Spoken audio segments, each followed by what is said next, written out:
দর্শক, সাজ্জাদ কাদেরের প্রীতি নিন, শুভেচ্ছা নিন। এই মুহূর্তে একটি চাঞ্চল্যকর ঘটনা বা তথ্য নিয়ে কথা বলতে এসেছি। হামাসের খোঁজে ইসরায়েল, এবার কি বাংলাদেশ নিশানা? আমি সাম্প্রতিক সময়ে এমন একটি তথ্য সামনে আসা খানিকটা অবাক হয়ে গিয়েছে যে ইসরায়েল বলছে যে বাংলাদেশে হামাসের অস্তিত্ব আছে, পাকিস্তানের সাথে বাংলাদেশকে ট্যাগ করছে। যে বাংলাদেশের ইসরায়েলের সাথে কোনো কূটনৈতিক সম্পর্ক নেই, কিংবা পাকিস্তানেরও ইসরায়েলের সাথে কূটনৈতিক সম্পর্ক নেই, কিন্তু তারা নতুন করে এখন তালাশ করছে যে বাংলাদেশে হামাসের অস্তিত্ব আছে। এটি কিন্তু কঠিন অ্যালার্মিং। বাংলাদেশ কি এবার হুমকিতে পড়তে যাচ্ছে? আমরা সেটি এই মুহূর্তের আলাপে বিশ্লেষণ করবার চেষ্টা করব। মধ্যপ্রাচ্যের আগুন কি এবার দক্ষিণ এশিয়ায় ছড়িয়ে পড়তে যাচ্ছে? গাজা লেবানন ছেড়ে ইসরায়েলের গোয়েন্দা নজরদারি কি এবার সরাসরি বাংলাদেশ আর পাকিস্তানের ওপর? সম্প্রতি ভারতের দিল্লিতে নিযুক্ত ইসরায়েলি রাষ্ট্রদূত রিউভেন আজ আর ভারতীয় সংবাদ মাধ্যম এনডিটিভিকে দেওয়া একটি বিস্ফোরক সাক্ষাৎকারে এমন দাবি করেছেন, যা পুরো দক্ষিণ এশিয়ার ভূ রাজনীতিকে নাড়িয়ে দিয়েছে। তার দাবি, বাংলাদেশ এবং পাকিস্তানে নাকি বিস্তার ঘটছে ফিলিস্তিনি সশস্ত্র গোষ্ঠী হামাসের নেটওয়ার্কের। কিন্তু হঠাৎ কেন ইসরায়েল বাংলাদেশে হামাস খুঁজছে? এর পেছনে কি বড় কোনো ভূ রাজনৈতিক চাল রয়েছে, নাকি এটা বাংলাদেশে কোনো আগ্রাসন বা বড় সড়ো আন্তর্জাতিক ষড়যন্ত্রের আগাম ইঙ্গিত? শুরুতেই আসা যাক পাকিস্তানের ভূমিকায়। সাম্প্রতিক সময়ে পাকিস্তান নিজেকে আমেরিকা এবং ইরানের মধ্যে একটি কূটনৈতিক সেতু বা মধ্যস্থতাকারী হিসেবে তুলে ধরার চেষ্টা করছে। ইসলামাবাদ দেখাতে চাইছে যে তারা আঞ্চলিক শান্তি প্রতিষ্ঠায় একটি বড় অংশীজন বা স্টেক হোল্ডার। কিন্তু ইসরায়েলের রাষ্ট্রদূত স্পষ্ট ভাষায় জানিয়ে দিয়েছেন, ইসরায়েল পাকিস্তানকে বিন্দু মাত্র বিশ্বাস করে না। আজারের ভাষায়, কিছু দেশ মনে করে শান্তি মানে এমন এক পরিস্থিতি তৈরি করা যেখানে ইসরায়েলের কোনো অস্তিত্বই থাকবে না। অর্থাৎ পাকিস্তানের এই কূটনৈতিক শান্তির প্রস্তাবকে ইসরায়েল দেখছে চরম সন্দেহ এবং সতর্কতার সাথে। শুধু পাকিস্তান নয়, আঞ্চলিক রাজনীতিতে কাতারের ভূমিকা নিয়েও তীব্র ক্ষোভ প্রকাশ করেছেন এই ইসরায়েলি দূত। সাম্প্রতিক সময় ইরান এবং মার্কিন যুক্তরাষ্ট্রের যে চুক্তি, এই চুক্তির মূল সমঝোতাকারী পাকিস্তান, এর সাথে আছে কাতার এবং চীন, রাশিয়া সহ মধ্যপ্রাচ্যের দেশগুলো পেছনে নেপথ্যে ভূমিকা পালন করেছে, কিন্তু ইসরায়েল এটিকে কোনোভাবেই ভালোভাবে নেয়নি। এবার আসা যাক সবচেয়ে সংবেদনশীল এবং বিস্ফোরক অংশে। রাষ্ট্রদূত রিউভেন আজার দাবি করেছেন, 2023 সালের 7ই অক্টোবরের ইসরায়েলে হামাসের হামলার পর থেকে ইসরায়েলি গোয়েন্দা সংস্থাগুলো বাংলাদেশ এবং পাকিস্তানে হামাসের কর্মকাণ্ডের ওপর কড়া নজর রাখছে। তিনি স্বীকার করেছেন যে তাদের কাছে থাকা কিছু তথ্য সাধারণ বা পাবলিক সোর্সের, কিন্তু একই সাথে তিনি এক রহস্যময় ইঙ্গিত দিয়ে বলেছেন, এর বাইরেও এমন অনেক গোপন কার্যক্রম চলছে যা এখনো জনসাধারণের চোখের আড়ালে। আজারের দাবি, দক্ষিণ এশিয়ার চরমপন্থী সংগঠনগুলো 7ই অক্টোবরের হামলাকে একটি মডেল বা আদর্শ হিসেবে দেখছে এবং তারা এই অঞ্চলের অন্য কোথাও একই ধরনের বড় কোনো অপারেশন বা হামলা চালানোর ছক করছে। ইসরায়েলি রাষ্ট্রদূত এখানে থেমে থাকেননি। তিনি জানিয়েছেন যে বাংলাদেশ ও পাকিস্তানে হামাসের এই কথিত বিস্তারের ব্যাপারে তারা ভারতীয় কর্তৃপক্ষের সাথে গভীর উদ্বেগ শেয়ার করেছেন। তিনি নিজে ব্যক্তিগতভাবে ভারতের শীর্ষ কর্মকর্তাদের সাথে এই বিষয়ে ব্রিফিং এবং আলোচনাকে উৎসাহিত করেছেন।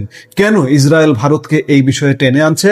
কারণ ভারত দীর্ঘ সময় ধরে আন্তঃসীমান্ত সন্ত্রাসবাদ নিয়ে সোচ্চার। ইসরায়েল মূলত ভারতের এই স্পর্শকাতর জায়গায় আঘাত করে দক্ষিণ এশিয়ায় নিজেদের একটি শক্ত নিরাপদ বলয় এবং জোরালো ন্যারেটিভ তৈরি করতে চাইছে।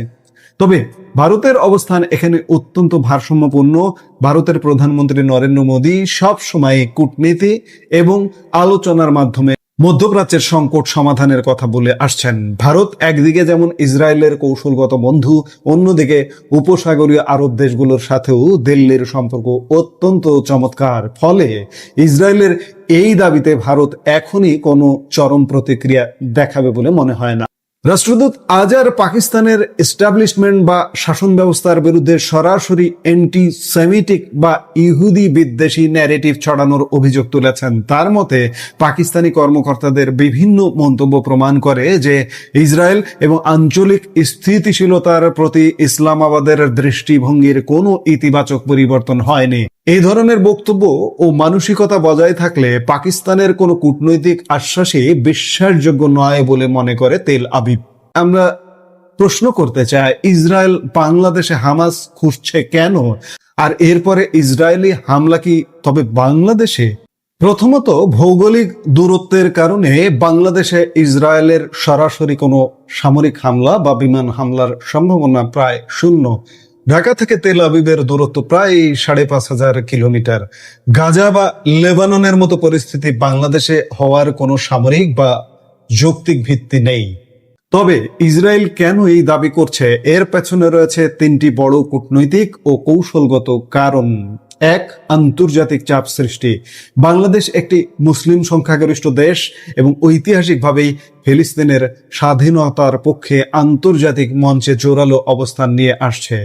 ইসরায়েল হামাস লিঙ্কের অভিযোগ তুলে মূলত আন্তর্জাতিক মহলে বাংলাদেশের ভাবমূর্তি ক্ষুণ্ণ করার এবং এক ধরনের মনস্তাত্ত্বিক চাপ সৃষ্টি করার চেষ্টা করছে। 2. ভূ রাজনৈতিক চাল। বাংলাদেশ এবং ভারতের দর্শকদের জন্য এটি বোঝা জরুরি যে ইসরায়েল এই অঞ্চলে নিজের নিরাপত্তা স্বার্থ রক্ষায় ভারতকে পাশে পেতে চায়। বাংলাদেশকে এই সমীকরণে জড়ানোর অর্থ হলো দক্ষিণ এশীয় অঞ্চলের নিরাপত্তা ইস্যুতে ভারতের নজরদারি আরো বাড়ানো। 3. Iran factor. ইরান এবং আমেরিকার মধ্যকার কূটনৈতিক সম্পর্কের সমীকরণ যখনই বদলায়, ইসরায়েল তখনই সতর্ক হয়ে যায়। পাকিস্তান বা বাংলাদেশের মতো দেশগুলো যদি ইরানের দিকে ঝুঁকে পড়ে, তবে তা ইসরায়েলের জন্য উদ্বেগের কারণ হয়। তাই আগেভাগেই এই দেশগুলোকে চরমপন্থার সাথে ট্যাগ করার একটি বৈশ্বিক চেষ্টা এটি হতে পারে। এনডিটিভির এই রিপোর্ট এবং ইসরায়েলি রাষ্ট্রদূতের বক্তব্য পরিষ্কার করে দেয় যে মধ্যপ্রাচ্যের ভূ রাজনীতি আর শুধু মধ্যপ্রাচ্যে সীমাবদ্ধ নেই, এর হাওয়া এখন দক্ষিণ এশিয়াতেও এসে লেগেছে। বাংলাদেশ বা পাকিস্তানে হামাসের অস্তিত্বের কোনো অকাট্য প্রমাণ ইসরায়েল প্রকাশ্যে না আনলেও এই ধরনের অভিযোগ কূটনৈতিক এবং নিরাপত্তা মহলে বড় ধরনের বিতর্ক বা স্ক্রুটিনির জন্ম দেবে।